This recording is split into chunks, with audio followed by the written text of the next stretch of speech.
Olá, meu nome é Marco Aurélio Cabral Pinto, eu sou professor do Departamento de Engenharia de Produção da Universidade Federal Fluminense, aqui no Rio de Janeiro, Brasil. Bom, nós coletivo de professores do departamento, estamos num mutirão para a produção de conteúdo digital, de maneira a envolver os nossos alunos no ambiente acadêmico durante o período de confinamento devido à primeira pandemia do século XXI. Então, aqui nesse contexto, eu estou gravando um vídeo dentro, vamos dizer, do tema qual eu trato como professor, que é o tema de economia, mais especificamente dentro de um exercício que nós já vimos desenvolvendo há alguns anos de análise da conjuntura de economia política. Então, essa análise de economia política, ela procura dar conta das relações circulares entre o poder e o dinheiro e a maneira como o poder ajuda a acumulação da riqueza e como que a riqueza explica a acumulação do poder. Esse é o princípio, vamos dizer assim, de foco das lentes que a gente precisa utilizar para enxergar no meio de uma miríade de acontecimentos cotidianos aqueles que se encadeiam a outros acontecimentos, muitas vezes em ondas de média ou mesmo longa duração, e que representam, portanto, desdobramentos inerciais de um sistema internacional hierarquizado que procura, por um lado, manter uma situação de tensão e elevada desigualdade, e, por outro lado, procura transformar de forma controlada a evolução desse sistema dentro de uma perspectiva de progresso. O tema do desenvolvimento econômico é um tema caríssimo aos economistas da tradição a qual eu sigo. Ele é mais do que nunca atual. Quer dizer, o que nós estamos procurando maximizar nesse momento para o país é o desenvolvimento, ou colocado de outra maneira, minimizar o mergulho mais profundo no subdesenvolvimento. Então essa noção também de que nós, brasileiros, estamos numa periferia subordinada de um sistema internacional cujo centro hoje se localiza nos Estados Unidos da América, mas que migra desde o início da modernidade a partir das cidades italianas, passando naturalmente pela Península Ibérica, subindo em direção ao norte da Europa, saindo da Europa já em direção à América, passando pela Inglaterra e, portanto, se localizando hoje no eixo Nova York-Califórnia. Os Estados Unidos da América eles possuem hoje uma estrutura que é batível do ponto de vista da produção da ciência e da tecnologia. Então, dentro da divisão internacional do trabalho, eles se colocam já há muitos anos como uma espécie de um laboratório do mundo. Esse era o plano que eles tinham para a China. Era transformar a China na unidade industrial, com um trabalho barato e, portanto, sob o seu comando tecnológico e, naturalmente, que a gestão da indústria cultural também envolve aí a produção de tecnologias, cada vez mais, as armas, a energia e, portanto, o comando sobre o avanço tecnológico amplo, generalizado e restrito em todas as áreas do conhecimento humano, os Estados Unidos estão na ponta, constituía o núcleo do projeto norte-americano. Naturalmente que o impulso tecnológico ele não emerge do mercado e da concorrência, como supõem às vezes ingenuamente os neo-schumpeterianos. Ele emerge muito mais, e aí sim, de forma estruturada e com muitos pontos numa reta, como diz o professor Fiore, ao longo da história, como uma entidade que é capaz de se autopreservar e seguir adiante. Então, o capitalismo norte-americano ele não demonstra nenhuma tendência de fazer uma transição hegemônica para algo menor. Pelo contrário, há ali uma liderança efetiva, um sucesso da sua estratégia. O que é o revés? A gente tem que voltar um pouco para a Segunda Grande Guerra Mundial, que eu acho que é o suficiente como origem de ondas históricas para se retornar e explicar o presente nesse momento, em 15 minutos, onde os norte-americanos saem absolutamente vitoriosos. Né? Eles detêm a bomba atômica, eles detêm o ouro internacional, eles só não ocupam a Europa, e portanto eles têm que sentar com os russos, que apesar de uma industrialização tardia, obtém muito sucesso como economia planejada durante o esforço de guerra, os milhões de mortes enfrentados pelo regime russo como preço para se sentar no topo da hierarquia internacional no pós-guerra, ele não é pequeno. Os russos ocupavam a Europa no final da Segunda Guerra Mundial. E o mundo é dividido como um tabuleiro. Esse mundo ele vai valer até 1949, sem nenhuma discussão. Em 1949, Mao Tse-tung triunfa na Revolução Chinesa. E todo o esforço de expansão norte-americana pelo Pacífico, passando pelo Havaí, pela anexação do Havaí como um estado norte-americano, o Havaí está no meio do Oceano Pacífico. Passando em seguida, projetando-se sobre as Filipinas e daí para a Ásia, através da conquista do Japão. Os americanos têm como destino último do escoamento da produção industrial a China, o país mais populoso, seguido da Índia, evidentemente, a Ásia. Né? Como num jogo de war, quem conquista a Ásia conquista tudo. Só que em 1949, a China, que havia ficado como território neutro dentro de uma divisão do tabuleiro mundial, as famosas conferências de Potsdam e Yalta, ela aumenta a incerteza do sistema, na medida em que o Mao Tse-tung não se alinha imediatamente nem aos Estados Unidos, mas tampouco com a Rússia. E a China se fecha naquele momento. Ela só vai emergir recentemente. Qual é o ingrediente de incerteza? Porque a partir daquele momento, a expansão capitalista, o crescimento econômico, se daria como uma competição de dois subsistemas orientados a partir de princípios diferentes. E não é dizer que a liberal-democracia ocidental seja superior ao capitalismo de Estado soviético, chinês, nesse momento. Não. Nós estamos falando aqui do erguimento pelos Estados Unidos do complexo industrial, militar e tecnológico, liderado pelas forças do petróleo, que percebiam que a fonte de energia estava bem longe do país e que, portanto, era necessário controle global.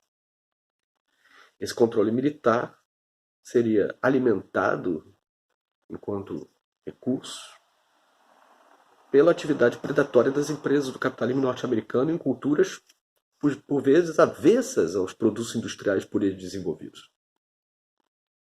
Então é aquela máxima do vendedor de que você vende geladeira para esquimó, cortador de grama para berbere do Saara. Então não importa a outra cultura. Importa a ampliação do seu sistema de vida de maneira a beneficiar esse núcleo social que já ocupa o topo da hierarquia. Eu não falo nos Estados Unidos apenas da sua elite, no caso norte-americano da elite e de boa parte do seu povo. E, portanto, ali em condições de afirmar para o mundo uma hegemonia. No caso russo, a expansão por toda a Guerra Fria foi muito favorecida também pelo fortalecimento do seu complexo industrial militar, que tinha dualidades enormes com a indústria e que gerou benefícios de emprego e crescimento durante muitos anos. No imediato pós-guerra, os norte-americanos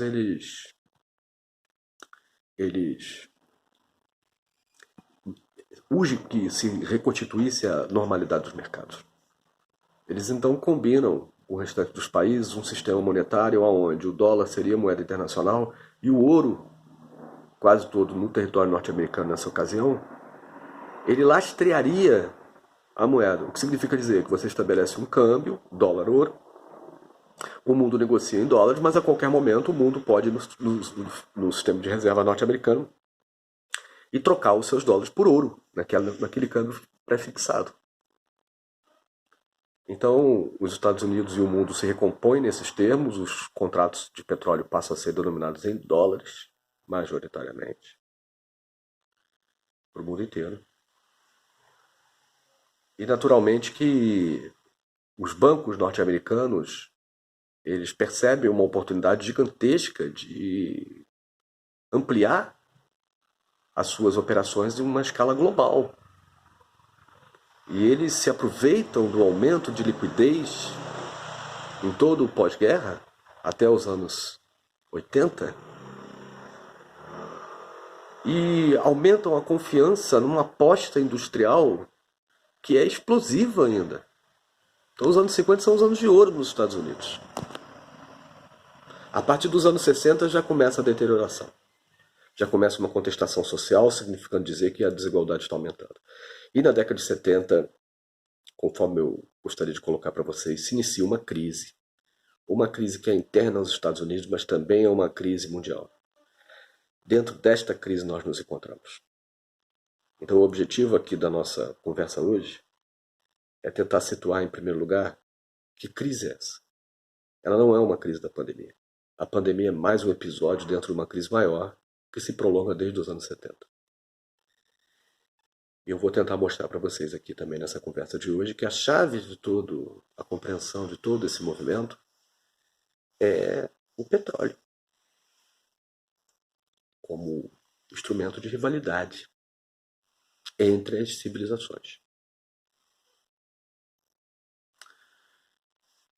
Então, os anos 70 são anos conturbados, porque um outro grupo político importante dentro dos Estados Unidos, o Clube dos Banqueiros, ele percebe que a condução da estratégia norte-americana de expansão dos gastos e de aumento da liquidez, apesar de favorecer a indústria e o consumo, eles, por outro lado, empenham as finanças do Estado norte-americano e reduzem a capacidade e a segurança dos próprios bancos de que serão pagos por aquela dívida.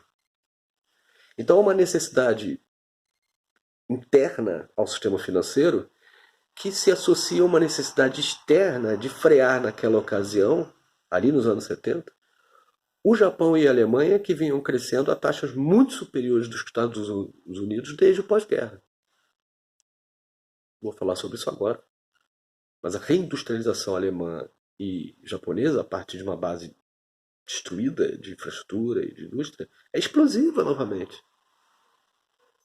Isso faz com que os Estados Unidos assistam, durante as décadas de 60 e 70, ao ressurgimento de uma ameaça que a Inglaterra já havia enfrentado no exercício, no ocaso da sua hegemonia.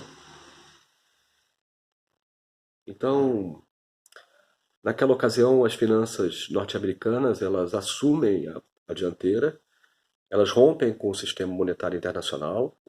O Nixon declara unilateralmente que não valia mais aquela paridade, e o mundo inundado de dólares. Há uma grande desvalorização do dólar em relação às outras moedas, a indústria norte-americana tenta recuperar fôlego, inicia-se um processo de industrialização periférico, de maneira a atender, a partir de transnacionais centrais, um consumo marginal de produtos duráveis desse complexo industrial militar em tempos de paz. E é aí que eu acho que reside a raiz da crise dos anos 70. Ali se manifesta uma saturação dos mercados para os produtos da indústria velha, né? Da turma da eletricidade, da metalurgia, da química, petroquímica, que desde o século XIX vinham produzindo crescimento econômico e transformação mundial. Então ali já há sinais claros de saturação da economia norte-americana, da Europa, e, portanto, uma necessidade muito grande de transbordar para a periferia o modelo desenvolvido lá, de consumo, de vida, de maneira que nós passássemos a absorver, ainda que marginalmente, porque a nossa elite é muito pequena, os produtos e dar continuidade à produção industrial, manter as taxas de crescimento econômico. que nesse momento já se percebia que não eram possíveis. E os banqueiros endureceram a discussão e criaram as condições para a destruição de capacidade industrial. Então, a partir dos anos 80, com Reagan, Thatcher, João Paulo II, se inicia o período da globalização, que marca a ocupação do núcleo de poder norte-americano pela banca anglo-saxã e que dura até o ano de 2000, quando, numa fraude eleitoral, o grupo do complexo industrial militar retorna ao poder. Então, eu tenho dito que a melhor comparação para entender o episódio da crise pandêmica de 2020 não é 2008, mas sim 2001. Por quê? Porque ali se desencadeia um novo ciclo de implementação da hegemonia norte-americana, da sua afirmação, em direção ao poder imperial. As estratégias militares são revistas na sua implementação e na sua direção a partir do ano 2000. Tudo que era atômico até ali deixa de ser relevante. E se inicia uma pesquisa poderosa em torno de biotecnologia e tecnologias de rede digitais e satélites e comunicações e processamento de imagem e, portanto, das condições de criação de um Big Brother policial coercitivo que vale para dentro das fronteiras do Império. A questão não é aí. Mesmo em crise desde os anos 70, mesmo tendo passado por um período de grandes necessidades e de contração dos anos 80 e 90 e de respiração nos anos 2000, a periferia permanece na sua estagnação e na sua desigualdade, no seu subdesenvolvimento. Então, não é aí que reside o problema. Uma vez derrubado o Japão na bolha dos anos 90, né, pelas finanças, uma vez derrubada a Rússia em 89 pelas finanças, uma vez caída a Alemanha nos anos 80 pelas finanças, esta receita não funcionou contra a China. Em 2003, a China é aceita dentro da Organização Mundial do Comércio e dali, aquela velha China isolada no passado, comunista, ela retorna ao sistema internacional com pretensões expansionistas. É o que o Elias Jabbour chama de economia de projetamento. Esse impulso expansionista, ele colide com a economia ocidental na mesma medida em que é convidado por ela. Então todo aquele projeto que nós falamos agora há pouco dos Estados Unidos como laboratório do mundo dá errado. Porque as taxas de crescimento da China são gigantescas e a China não se internacionaliza. A Embraer, a Marco Polo, outras empresas que buscaram a Ásia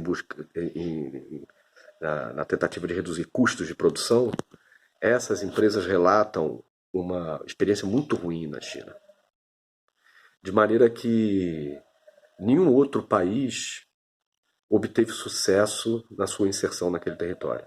E por quê? Porque a China ela não abria os seus segredos. Eles sempre estiveram dentro de um esforço de enfrentamento.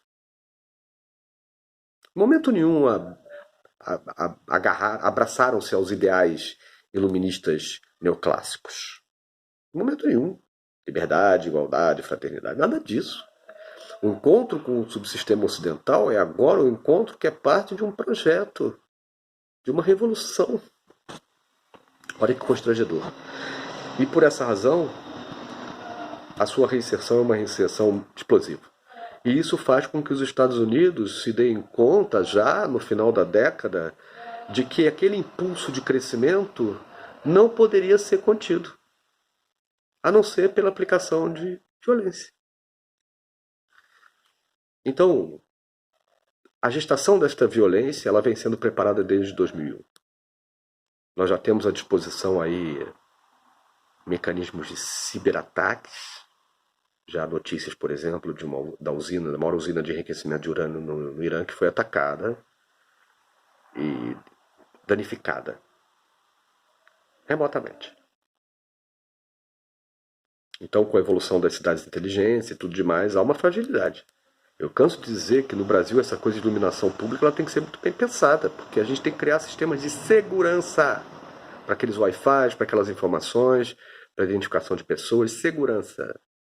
Senão, a gente vai se integrar dentro de um esforço norte-americano de monitoramento de grupos. Não há mais estados dentro da fronteira do Império Norte-Americano, não há mais estados inimigos. O que há são grupos que não se aliam.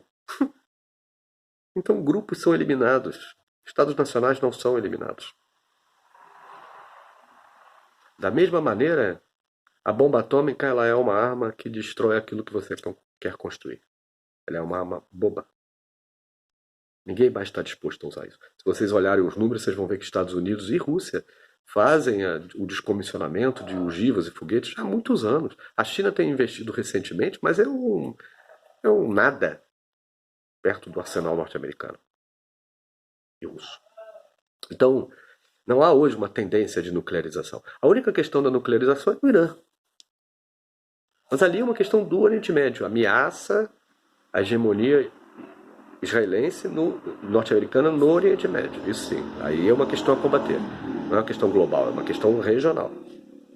Ela é derivada para o global. De maneira que eu hoje vou ficar por aqui. E eu espero ter aqui falado um pouco, como introdutoriamente, e possa dar seguimento a esse esforço de mobilização dos nossos alunos durante o período de quarentena. Queria agradecer enormemente a professora Suzana, a professora Nícia, pelo apoio na construção do nosso pequeno veículo de comunicação e dizer que esse conteúdo está aberto não apenas para os nossos alunos, mas também para toda a comunidade. Um abraço, fiquem bem.